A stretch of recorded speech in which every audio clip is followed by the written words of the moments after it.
success or failure as a human being is not a matter of luck, or circumstance, or fate, or the breaks, or who you know, or any of the other tiresome old myths and cliches by which the ignorant tend to excuse themselves.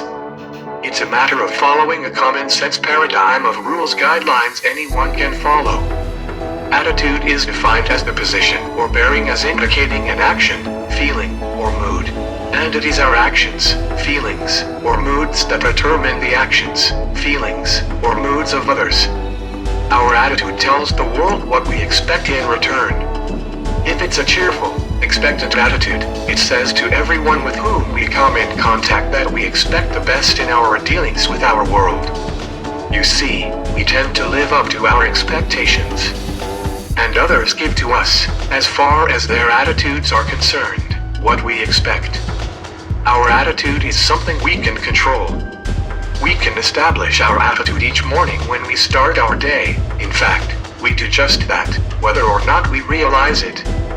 And the people in our family, all the people in our world, will reflect back to us the attitude we present to them. It is, then, our attitude toward life that determines life's attitude toward us. Cause and effect. Everything we say or do will cause a corresponding effect. If we are cheerful, glad to be experiencing this miracle of life, others will reflect that good cheer back to us.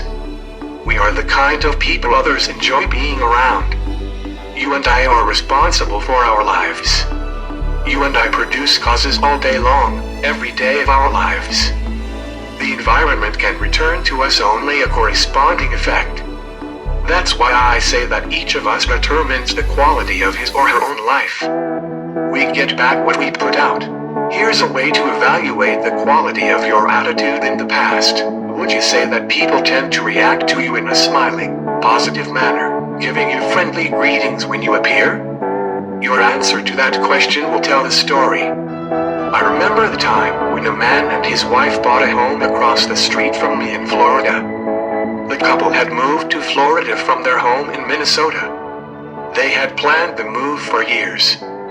They were tired of the northern winters, and he was an avid fisherman. Several months passed, and one day, I was surprised to see them packing.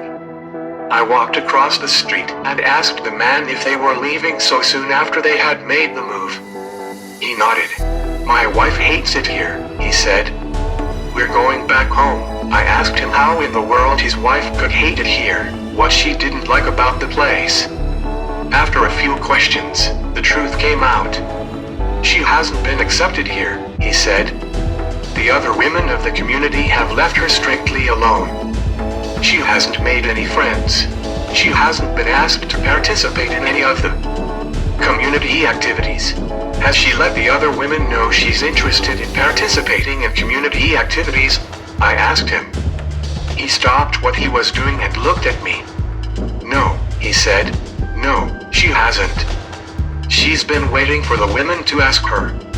And since she's stayed in the house, waiting for them to come to her, they thought of her as a recluse, as a person who is not interested in making friends. So they've left her alone."